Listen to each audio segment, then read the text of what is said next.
Madame, monsieur, bonjour, bonsoir. Il y a des moments en diplomatie où le décorum sert précisément à dissimuler l'essentiel. Le banquet d'État organisé à Pékin à l'issue de la première journée de discussion entre Donald Trump et Xi Jinping en est l'illustration parfaite. Deux dirigeants à table, des sourires pour les caméras, des toasts protocolaires et en coulisses les fondations d'un ordre mondial qui crève. La Maison-Blanche a qualifié la rencontre de bonne réunion. Trois sujets ont été officiellement abordés: l'Iran, le commerce et l'énergie. Trois mots qui, mis bout à bout, résument l'intégralité des fractures géopolitiques contemporaines. Mais c'est ce qui n'a pas été dit publiquement qui retient l'attention des analystes. Car derrière ces discussions, deux dossiers explosifs structurent en réalité l'ensemble des tensions sino-américaines. Taïwan d'un côté, le détroit d'Ormuz de l'autre côté. Deux détroits, deux crises, une seule équation stratégique. Les médias d'État chinois ont été les premiers à diffuser le contenu des échanges et le message de Xi Jinping est sans ambiguïté. Taïwan est, selon ses propres termes, la question la plus importante des relations sino-américaines. Il ajoute que si elle est mal gérée, elle pourrait plonger les deux pays dans une situation très dangereuse. Certains diplomates parlent d'avertissement, d'autres, plus directs, parlent de menaces. Si elle allait encore plus loin dans sa formulation, l'indépendance de Taïwan et la paix dans le détroit sont aussi irréconciliables que le feu et l'eau. C'est une déclaration de principe absolue. Elle ne laisse aucune marge de manœuvre, aucune zone grise. Et elle a été prononcée non pas dans un discours interne à destination du Parti communiste chinois, mais face au président des États-Unis lors d'un sommet bilatéral. Le signal est donc double. Il s'adresse autant à Washington qu'à Taipei. La réponse taïwanaise est arrivée rapidement par la voix de la porte-parole du cabinet Michel Lee. La menace militaire chinoise est la seule source d'insécurité dans le détroit de Taïwan et dans la région Indo-Pacifique au sens large. Et d'ajouter que seul le renforcement de la défense et une dissuasion conjointe crédible peuvent garantir la stabilité régionale. En clair, Taipei refuse le cadre narratif de Pékin selon lequel ce serait la résistance taïwanaise et non l'impassionnisme chinois qui mettrait la paix en danger. Mais derrière les déclarations officielles, l'inquiétude réelle de Taipei porte sur un dossier très concret.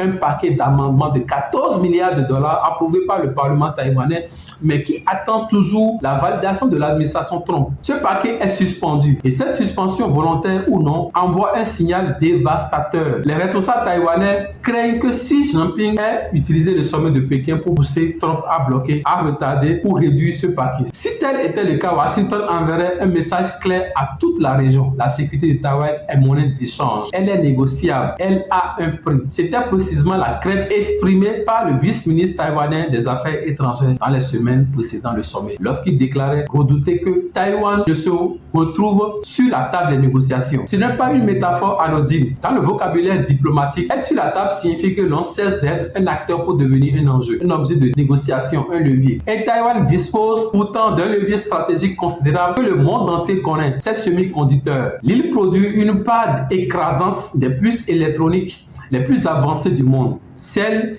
qui alimentent l'intelligence artificielle, les systèmes de défense, l'économie numérique globale. Sans Taïwan, ou plutôt sans un Taïwan libre et stable, c'est l'ensemble de la chaîne d'approvisionnement technologique mondiale qui s'effondre. Ce n'est pas une exagération, c'est une réalité structurelle que Taipei espère voir figurer dans les calculs de Trump à Pékin. Du côté du Congrès américain, les positions divergent selon les lignes partisanes. Mais une constante demeure. La politique officielle des États-Unis envers Taïwan repose depuis 1979 sur ce qu'on appelle l'ambiguïté stratégique. Washington ne reconnaît pas Taïwan comme un État indépendant, mais ne l'intègre pas non plus dans la sphère souveraine de Pékin.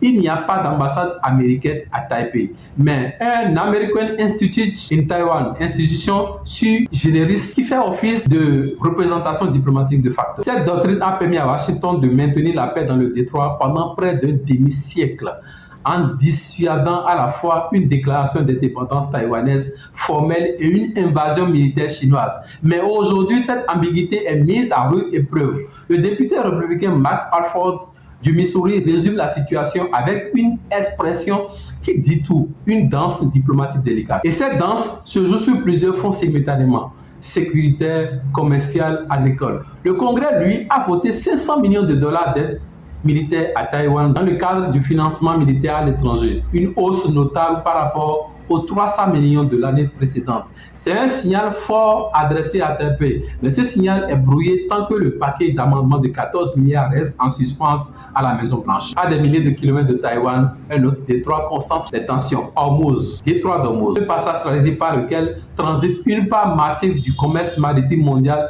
est au cœur de la guerre entre l'Iran et les États-Unis. Et sa gestion crée une indépendance inédite entre Washington et Pékin. La situation est la suivante. L'Iran a ouvert le détroit d'Hormuz aux super pétroliers chinois transportant du pétrole.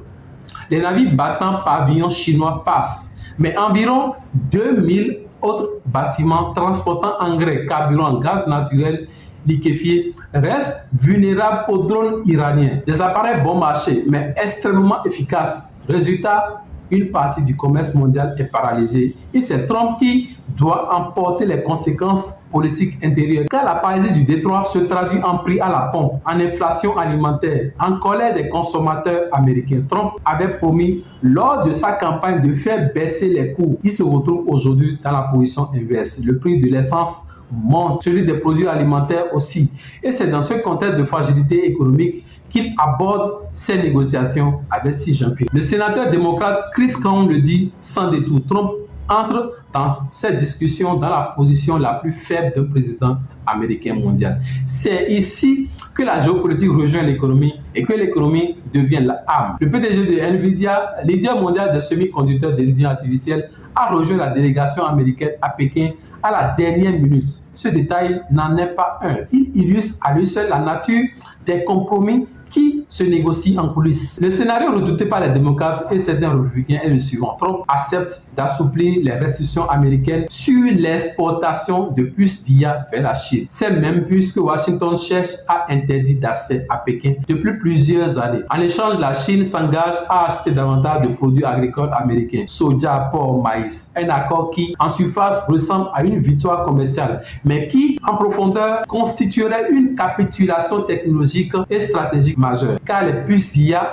ne sont pas des marchandises ordinaires. Elles conditionnent la supériorité militaire, la puissance de calcul, la capacité de développer des systèmes d'armement autonomes. Les céder à la Chine pour quelques contrats agricoles, c'est hypothéquer l'avantage technologique américain sur une génération entière. C'est pour reprendre la formule du sénateur Cohn, une perte stratégique majeure déguisée en gain commercial. Ce qui se joue à Pékin dépasse largement les relations bilatérales sino-américaines. C'est l'architecture entière de l'ordre international post-guerre froide qui est en jeu. Si Jinping le sait, il arrive à ce sommet avec une position de force relative, une économie qui absorbe les chocs, un Iran partiellement sous influence chinoise et un adversaire américain affaibli par cette contradiction interne. Donc lui joue une partie complexe. Il cherche des victoires visibles, un accord commercial, une baisse de l'inflation, une photo avec Xi, mais les concessions qui permettent ces victoires à court terme risquent de coûter très cher à long terme. Sur Taïwan, sur les semi-conducteurs, sur la crédibilité américaine dans l'Indo-Pacifique. L'histoire jugera si ce sommet de Pékin fut un moment de pragmatisme salvateur ou le début d'un recul stratégique américain. Pour l'instant, une certitude s'impose dans ce grand jeu entre superpuissances. Chaque mot compte, chaque silence aussi, et les petits États qui regardent la scène retiennent leur souffle. Madame, Monsieur, nous sommes à la fin de ce décryptage.